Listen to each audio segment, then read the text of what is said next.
so weird. What the hell?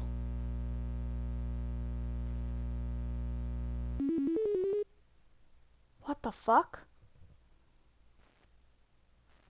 Logging.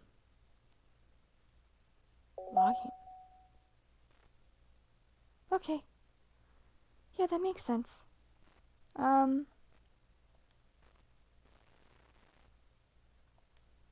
This is a spreadsheet you may use to store sensitive or permanent things. You need access to file share, encrypted file share, copy them to your disposable drive, and plug it directly into the then client. Do not copy them here. Rhea is working on setting up a proxy mail server so we can prove to have proper remote communication without having to worry about the higher ups. Keep everything offline until then. Paula.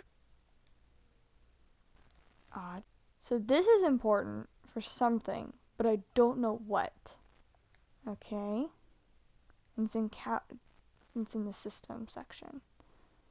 Don't see any secrets here. Update development timeline new tasks. Test cases for new genetic models, server time optimization idea, automatic idea collection. Data migration to encrypted file share Monday. VM2 roadblocks. RL on VM2, everyone else on VM1 for data collection. Ideas for data research types. Visual renders. Audio data. VM environment changes. Persistent variable tampering. Timestamps. Parsing through patterns no. Excessive server time needed. Meeting over time. You know who went to many tangents again. I need to be more assertive about the same focus. You know who? File copy test from disposable drive on thin client. Okay, so tower keys is important because it provides us with this combination of 221, which if you go into this section and you put in 221, you get project plan, which you cannot open, which is weird. And you probably will be able to like figure out more codes and files the more you keep doing this, I guess. But like there's so many numbers to combine to get here. Maybe, okay, we'll try zeros all the way through. Whoa. Okay, so 030 is one of them. I'm going to write these down real quick because these are probably going to be important for something later. Maybe, I don't know. But we have different file numbers. We're going to have file number 030, meeting notes 3. Unable to open. Okay. Oh. 1, 2, 3. Okay. Track 06. Okay. Meeting notes 2 is on 130. So we're getting more interesting stuff here. Whoa. 344. Okay. These are very interesting. 404 is another one. So there's a lot more secrets that I'm figuring out. Unopened OpenDDLC. Whoa. 501. Okay. Wait.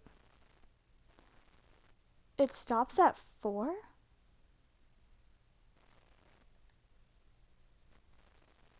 Huh. Okay. So we have a lot of codes that I figured out. So, that's cool.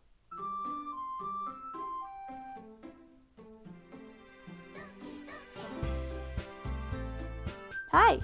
TinyGeek here. Welcome back to Doki Doki Literature Club. I did some researching earlier and I found a bunch of codes. You'll probably see those later on through the video. But yeah, we're gonna start back off where we ended off last time in my live stream, so let's go. We're starting off immediately with this. Laugh.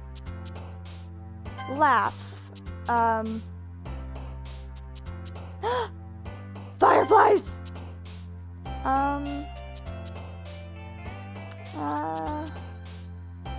Loud. Treasure. Promise. Games. Playground. Landscape.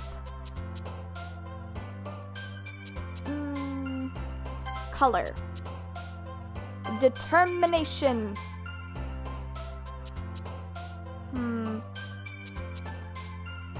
Destiny. Adventure. Fireworks. Wonderful. Forgive.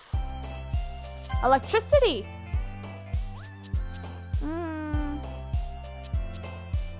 Fun.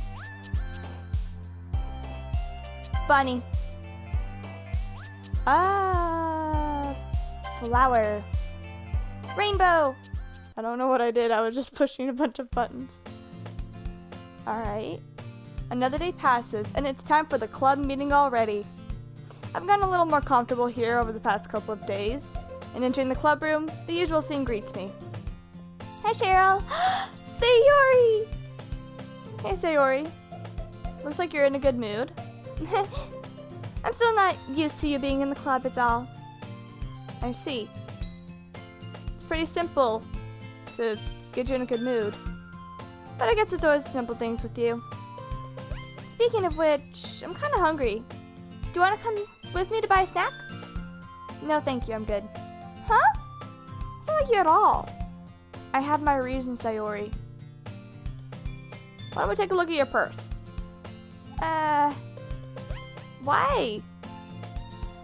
No reason. I just want to see your purse. I just want to look. Sayori nervously retrieves her coin purse. She fumbles with the latch and gets it open. She turns it upside down and lets the contents spill onto the desk. And only 2 small coins fall out. I knew it. I can see right through you, Sayori. It's not fair. How did you even know? It's pretty simple. You had enough money, you would have gotten your snack before coming into the club room. So either you're not hungry and want an excuse to take a walk, or you plan to say that you conveniently forgot you spent all your money and that I would lend you some. So there's that. Oh, and also there's one more thing. You're always hungry. So the whole I'm not hungry thing, that doesn't exist. That only leaves the only option. I give up. Don't make me feel guilty. If you feel guilty, you deserve to feel guilty. Because you know that it's a bad thing to do. Don't steal other people's money. Ahaha. Yuri suddenly giggles. I don't mean to be rude, Yuri, but this was not a part of the conversation that you should be listening in on. I didn't know that she was listening in. Her face is in her book as always. I wasn't listening or anything. It was just something in my book. Right. And that face doesn't indicate a liar.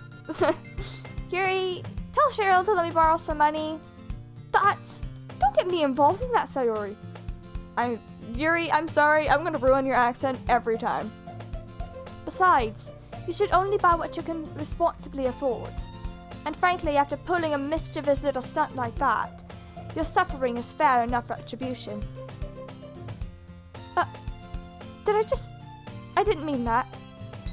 I got too absorbed in my book. I have no idea what Yuri's on about, but okay. I really like whenever you speak your mind, Yuri. It doesn't happen much, but it's a fun side of you I like to see. There's no way you could think that. You're right, though. If I did something bad, I would have to accept the revolution. It's called retribution. Yeah, that word. Still, coming from you, Sayori, I guess there's a little devil inside of all of us, isn't there? Don't let her fool you. Sayori knows exactly what she's doing. She might act like an airhead and she might act very forgetful, but she is very much a genius and is evil behind those adorable blue eyes. Besides, she did tell you guys that she was bringing me to the club before she even told me. But you wouldn't have come if it weren't for the cupcakes. So I had to trick Natsuki into making them. Come on, give me credit for that. Out of nowhere, something smacks Sayori in the face and tumbles onto the desk. Flap! Oh my gosh, Sayori, you okay? Cat. Ow. That was... I love her, like, adorable bewilderment face. It's so cute. A cookie! Sure enough, it's a giant cookie wrapped in plastic. And Sayori glances around. Is this a miracle? Is it because I made my restitution? Retribution. Sayori. Actually, that one almost worked. Oh my gosh, I forgot your voice. I think you were like a high-pitched Pikachu. I was just gonna give it to you, but then I heard you blab about the cupcakes. I was totally was seeing your face though. Natsuki, that's so nice of you. I'm so happy. Sayori hugs the cookie. Geez, Sayori, just eat it. Sayori rapidly tears open the wrapper and takes a bite. So good. Mwah. Sayori suddenly clasps her hands over her mouth. I bit my tongue. That's not my problem. Just whenever you need to eat food, don't frantically chow down if you took your time to, like, chew.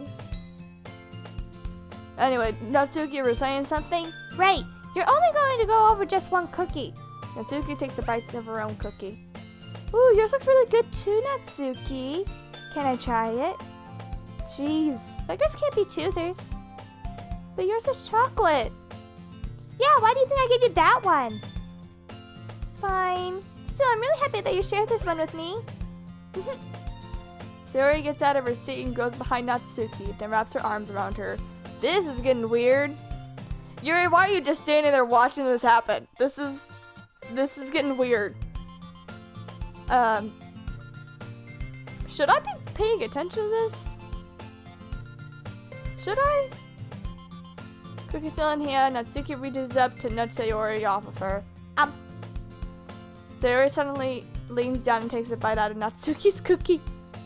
Hey! Did you seriously just do that? Uh-huh. Mouth full, Sayori trots away to safety. Yuri and I laugh as well. Okay. Geez, you're such a kid sometimes. Coming from the shortest and seems like the most immature one here. Just saying. Monica, can you tell Sayori? Huh? Natsuki glances around the room, and Monica isn't in the club. Where is Monica anyway? That is the question. Have you heard of anything about her being late today? Not me. Yeah, I haven't either. I didn't even notice that Monica was gone. Apparently, I've been distracted by the process of girls, which is kind of weird. And why are you guys all staring at me? Oh well. I have a cat. That is a bit unusual. What, did I have a cat? There's nothing unusual about having a cat. What I find unusual is the fact that you were overhearing Sayori and I's conversation a few minutes ago. I agree with Yuri on this one. That is a little bit weird, but I hope that Monica's okay. Of course she's okay. She probably just has something to do today. She is pretty popular after all. Natsuki, are you jealous of Monica? Oh shit. Eh? You don't think she has a... I wouldn't be surprised. She's probably the most desirable of all of us. That is true. Excuse me? Suddenly the door swings open. Which door? What door? Hi, Monica. I forgot to do your voice. I'm gonna change your voice every time. I don't know why, I just want to.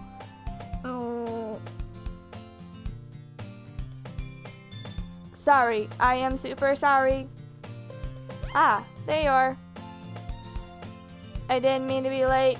I don't know what to do, so I'm just gonna go with monotone voice. Monotone Monica, there we go.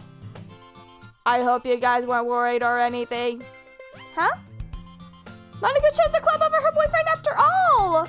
You're so strong-willed. But, boyfriend? What on earth are you talking about? Monica quizzically glances at me. Never mind that. What held you up anyway? Well, my last period today was study hall. To be honest, I kind of just lost track of time. Ha. I sound more robotic than anything, but oh well. That makes no sense though. You would have heard the bell ring at least. I must not have heard it since I was practicing piano. Piano? I wasn't aware that you played music as well, Monica. I don't really. I kind of just started recently. I've always wanted to learn piano. That's so cool! You should play something for us, Monica. That's Monica looked at me. Maybe once I get a little bit better, I will. Yay! That sounds really cool. What kind of music is it? Is it Mozart? Is it Van Gogh? No, it's not. Van Gogh is a different artist. He painted the Starry Night. I'm not talking about a painter. I mean, Mozart, Beethoven, and stuff like that. Is it Beethoven? Please tell me it's Beethoven's work. Oh, I like Beethoven. But anyway, that sounds really cool. I would look forward to it. Is that so? In that case, I will not let you down, Cheryl. Monica smiles sweetly. Where did the other girls go? What have you done with them? Anyway, I didn't mean any pressure or anything. Ah ha ha ha. Don't worry. I have been practicing a lot recently, and I'd really love the chance to share once I'm ready. Yeah, I see. In that case, best of luck. Thanks. So I didn't miss anything, did I? Not of importance. I choose to leave out Sayori's mischievous escapade, and I'm pretty sure Natsuki will end up complaining about it. Anyway, looks like everyone's already settled down. Sayori somehow already finished her entire cookie, and Yuri's back to her book, and Natsuki disappeared back into the closet.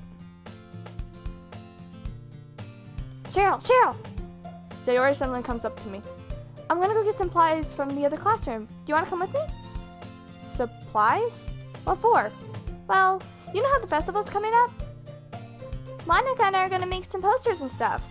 So I need to go find some crayons, markers, glue sticks, and stuff like that. Ah, okay, I see. Sure, I'll help you out. Yay! Okay, Monica, we'll be back soon. Are you going to go with Cheryl to get supplies? There's no need to trouble yourself. I'd be happy to go with her. Oh, but I wanted to go. It's so much fun exploring empty classrooms and stuff. Okay. It was just a suggestion. See if you can find poster paper too, okay? Okay. Ready, Cheryl?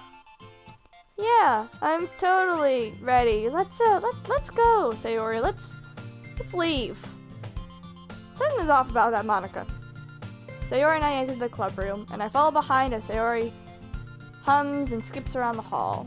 Honestly, it feels like I'm taking a kid to the mall or something. Sayori finds pleasure in the simplest things sometimes. Hey Sayori, what exactly are we doing for the festival anyway? I'm not really sure how you can make an event out of literature. Monica and I have it all planned out, so don't worry. Really? Yep. We're gonna do a poetry performance. A performance. Of how? Poetry performance. Right? How? Well, everyone's gonna take turns on the stage and recite their favorite poems. Okay. That sounds, kind of dull. I'm not gonna say that, though. Cheryl! You're not thinking about it the right way at all. It's not just about reading the poems, it's about performing them. It's like, say, the lines of the poem are like, between my feet, the last remaining flower beckons to me. I twist the stem, freeing it from its clinging roots, caressing the final joyous moment between my fingers. But to that end I have summoned its joy. For now, when I look in every direction, the once prosperous field before me is but a barren wasteland. Like that. Sayori, how do I put this? I'm sure it's just me, but it's impossible for me to take you seriously whenever you talk like that. Huh? You're mean. I'm working super hard on this, you know. Yeah, I know. It's just, I'm being logical. I just meant that it's a pretty unordinary contrast to your usual cute self. Don't say that, that's embarrassing. But I guess that means that I'm doing a good job. Yeah, I guess you could say that. I'm so excited. The festival's going to be so much fun. Sayori spins herself around in the hallway again. Hey Cheryl, this classroom over here is empty. Let's begin the mission. The mission? Oh boy. It's been a long time since I've spent this much time with Sayori. But in the end, she hasn't changed one bit. She's nothing but a ball of sunshine, drawing happy vibes from the world around her. It's pretty nostalgic, actually. And as the years went by, I began to hold myself up in my room more and more. So going adventuring with Sayori brings about a special sort of feeling that I forgot I had. The two of us enter a classroom, which looks like the exact same classroom as the one that I fell asleep in. Sayori heads straight to the closet and I follow behind her. Let's see what we have in here. Crayons! Sayori pulls a box of crayons off the shelf. They're the best brand too. They're kind of dirty though. Sayori starts to pull the various crayons out of the box, reading the color names. Alright, that's one down. Hey, don't get distracted. We still need to find... Wait, I'm looking for my favorite color. Oh my gosh, Sayori, fine. Then at least move aside so I can look for the poster paper. Hold on, I dropped one by accident. Jeez, what's the smack for? Cat. Sayori bends over and smacks her forehead onto the shelf. She falls to the floor and the crayons spill all over her lap. Ow! You okay? My forehead. Sayori clutches her forehead. Geez, Sayori. That's just like you, isn't it? Come on, let me see it. Since Sayori is sitting on the floor, I grab her by her I grab her by her waist. There we go. And pull her out of the closet. You have to move your hands, Sayori. But it hurts. Just move it for a second. That is a weird pose to be sitting in, my dear. Sayori slowly raises her hand from her forehead, and I brush her bangs to the side. Ow! Sorry. There's a huge red mark on the center of her forehead. A bump is starting to form as well. Oh boy, it's already starting to swell. We should get you some ice. Cheryl? Where would I even find ice around here? I mean, I guess a cold drink should do. You don't have to do that. You are not. Don't you dare. But I'm fine looking like a unicorn. Hey, stop it. And stop with the funny jokes at this time. You hit your head. What are you even saying anyway? I'll be right back. Okay. I pat Sayori on the shoulder and run down the hallway. I locate the nearest vending machine. Music decided to stop. That's not weird. Let's see, what should I get? Doesn't really matter, since they'll probably be used as an ice pack rather than the drink. But I know that Sayori likes apple juice, so I'll purchase it. In that moment, I'm ready, journeying to the classroom where I left Sayori. I have returned! Oh shit, music got sad? Also, this is very shiny flooring. I'm noticing that the floor in the background is like reflecting the door, or the closet door, and the shelf. Why is this wooden floor so shiny? Oh well. She has one palm on her forehead and is using the other hand to clumsily scoop the crayons back into the box. At least they were already in the wrong spots before I spilled them. Sayori, here. I hand Sayori the bottle of apple juice. It's nice and cold. Sayori opens the cap and starts drinking from it. What are you doing? It's for your forehead, dummy. Sorry, I forgot.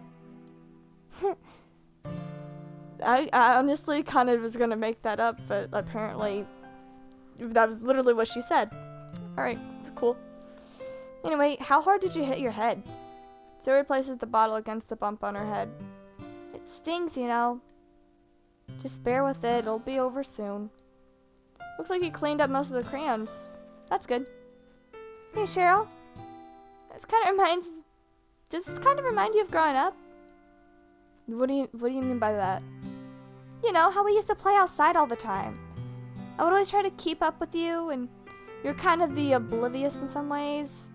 Like, I usually, fell behind, or had trouble climbing up the things that you could. But sometimes whenever I tried to do things that I couldn't, I would end up getting hurt. I'd fall and scrape myself, or get a bump, and then I'd start crying. And then you would rush over as quickly as you could, and try to help me stop crying. It was almost like you blamed yourself for, being afraid of getting into trouble if someone found out, even though it really wasn't your fault. Did I really used to do that? Yeah, do you not remember? Come to think of it, I remember a little bit, but I guess I was always so focused on my games that I didn't really pay enough attention. So in a way, I guess it was my fault. Kinda like this time too. If it wasn't rushing you to get out of the closet, you probably wouldn't have hit your head. Well, Cheryl, I don't think you realize it, but you're always thinking about other people. Even after all these years. You're rushing to help me, even though I'm just being clumsy. You're really a sweetheart. Hey, I'm not a sweetheart. Don't ever call me that. I don't really think of that all the time. I guess just whenever it comes to you, though, it just feels natural. And before I even know it, I'm treating you just like this. I guess that happens whenever you've been friends with someone for so long. Really? Maybe you're right. Hey, Cheryl. I'm glad that nothing's changed between us. Do you think like it'll be like this forever? Define forever, Sayori. If I'm completely honest with myself, there's no telling where we'll end up for college, or even after that. So it wouldn't be fair for me to make you any promises. But I'd like to hope so. It's been long already, right? I can't really imagine you ever changing, so my hopes are up. I'm happy. Sayori has a whimsical expression in her eyes, and remains silent for a moment. She's so silly and clumsy on the outside that whenever I see her deep in thought like this, it makes me kind of want to not disturb her. Even though I'm just literally standing here watching her have a cold apple juice bottle on her head. This is totally normal in every way, shape, and form. Anyway, I guess we should probably head back. I don't really want to worry Monica anymore, you know? Yeah, good luck with that. You know, she's gonna see your forehead either way. What if I hide it under my bangs? Oh shit, music's changing again. Sayori hops onto her feet. Ow! She clutches her forehead. Well, maybe if you don't stand up so fast, you wouldn't be hurting your head. Well, I guess it's too late now. Anyway, grab the crayons, let's go. I follow Sayori out of the classroom, and Sayori plays with her bangs to try to hide the bump. Without much success, of course. But in a moment, we make it back to the club room. We have returned and nothing happened. You're back. Good timing, I was just about to start sharing our poems. Sayori, your forehead. It's fine, don't worry about it. I was playing with the crayons and accidentally smacked my head on the shelf.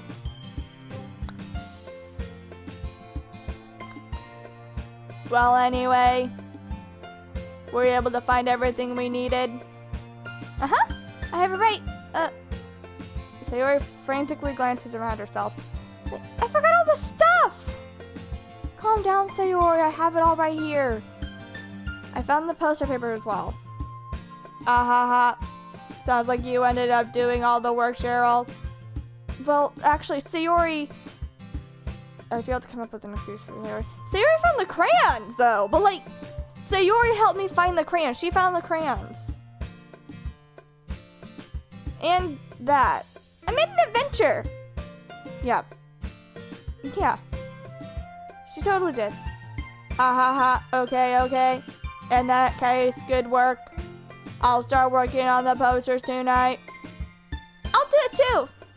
Okay, everyone, are you ready to share your poems? I guess I should grab mine. After making sure that the crayon box is closed tightly, I return to my seat. Who should I share my poem to first? Hey, future TinyGeek here. Sorry for the abrupt ending. I realized that I had this video be a lot longer than I was expecting it to be, so I decided to make this a two-part. I will be posting the second part next week. If you happen to like this video, maybe give it a thumbs up or whatever, and maybe subscribe. I don't know, do whatever you want. But have a good night or day depending where you are in the world and all that fun jazz, and I hope to see you guys for the next video. Thanks for being here. Bye!